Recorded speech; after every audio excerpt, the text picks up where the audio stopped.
बिस्मिल्लाहिर्रहमानिर्रहीम। अस्सलाम वालेकुम व रहमतुल्लाहि व बरकातुहू। प्यारे दोस्तों, मैं इंकिशाफ रज़ा और आप सुन रहे हैं मेरे साथ बेटी से मोहब्बत का वाक़या। दुनिया का हर एक इंसान, चाहे वो मजदूरी करता हो, मुलाजमत करता हो या किसी बड़े कारोबार का मालिक हो, हर एक इंसान की ये ख्वाहिश होती है कि वो एक दिन शादी करे।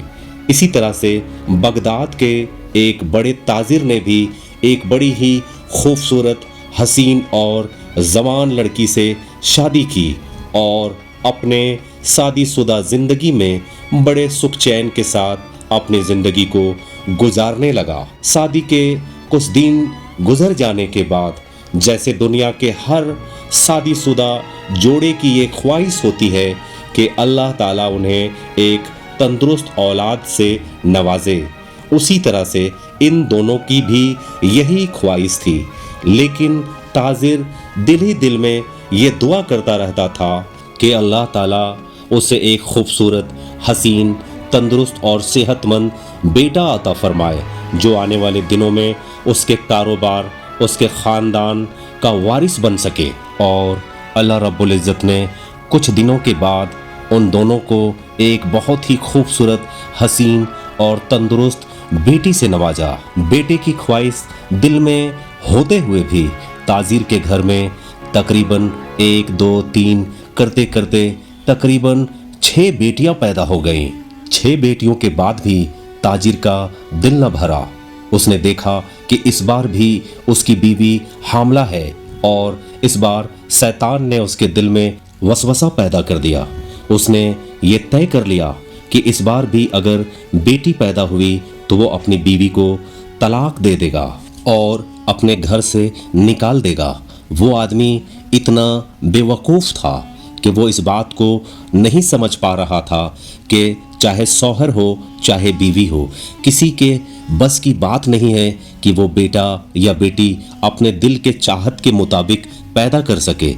अल्लाह रब्बुल इज़्ज़त जो सातों ज़मीन और सातों आसमान के मालिक है, वो तय करते हैं कि किस ज़मीन के हिस्से में कौन सा फल उगेगा और ज़मीन के किस हिस्से में काटिले पौधे उगेंगे।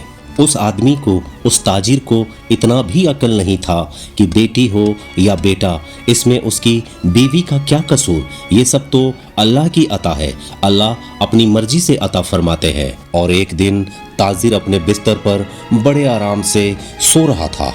उसने ख्वाब देखा कि क़यामत आ चुकी है और उसके गुनाह हद से ज़्यादा हैं और उसे जहन्नम के फरिश्ते जहन्नम खींचते हुए ले जा रहे हैं। और जहन्नम के फरिश्तों ने उन्हें जहन्नम के पहले दरवाजे में ले जाकर खड़ा कर दिया और उसने देखा कि उसकी पहली बेटी जहन्नम के पहले दरवाजे में बैठी हुई है और जहन्नम के फरिश्तों से गुजारिश कर रही है कि वो उसके वालिद को, उसके अब्बू जान को छोड़ दे, माफ़ कर दे। उसकी बेटी की गुजारिश की वजह से फरिश्ते उस दरवाजे से उसे जहन्नम के अंदर दाखिल करने के बजाय उसे दूसरे दरवाजे पर ले गए। और इसी तरह से दूसरे दरवाजे पर जाने के बाद उसने देखा कि वहाँ पर भी उसकी एक बेटी बैठी है और वो फरिश्तों से गुजारिश कर रही है कि वो उसके वालिद को माफ़ कर दे, जहन्नम में ना ले जाए। इसी तरह से दूसरी, तीसरी और चौथी, पांचवी और छठवीं जहन्नम के दरवाजे पर उनकी 6 बेटियां बैठी हुई थीं और अब फरिश्ते उसे 7वें दरवाजे पर लेकर जा रहे थे।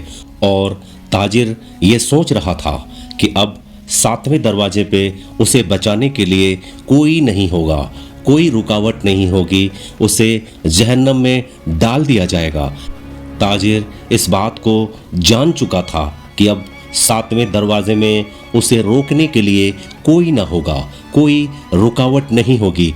अब उसे 7वें दरवाजे से जहन्नम में डाल दिया जाएगा। वो डर चुका था और साथ ही साथ उसे इस बात का इल्म भी हो चुका था کہ وہ جو سوچ رہا تھا وہ غلط سوچ رہا تھا، وہ شیطان کے بہکاوے اور وسوسے میں آ چکا تھا۔ اسی وقت اس کی آنکھ کھلی اور وہ گھبراتا ہوا اپنے آپ کو اپنے بستر پر دیکھا اور اس کی جان میں جان آئی۔ وہ اللہ کے بارگاہ میں جا کر رونے لگا، توبہ کرنے لگا اور اپنے غلطیوں سے معافی مانگنے لگا اور اللہ سے 7ویں بار بھی بیٹی مانگنے لگا، اور اس طرح سے تاجر کو اپنی غلطیوں کا احساس ہوا اور وہ ایک باپ ہو کر ایک بیٹی کی اہمیت کو سمجھ سکا۔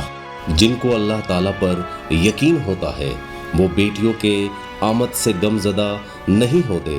اللہ رب العزت جو ساتوں زمین اور آسمان کے مالک ہیں وہ طے کرتے ہیں کہ زمین کے کس حصے میں پھل اگے گا اور کس حصے میں کاٹیلے پودے اگیں گے۔ پیارے دوستو، اس واقعہ سے آپ کو کیا سبق ملتا ہے؟ کمنٹ باکس میں ضرور بتائیں، اور ویڈیو اچھی لگی ہو تو ویڈیو کو لائک کریں، چینل کو سبسکرائب کریں، بیل آئیکن کو بھی ضرور دبا دیں تاکہ ایسی دوسری ویڈیو جب بھی آئے تو اس کا نوٹیفیکیشن آپ کو سب سے پہلے مل سکے۔ تب تک آپ سب اپنا خیال رکھیں، ملتے ہیں پھر اگلے ویڈیو میں۔ السلام علیکم ورحمۃ اللہ وبرکاتہ۔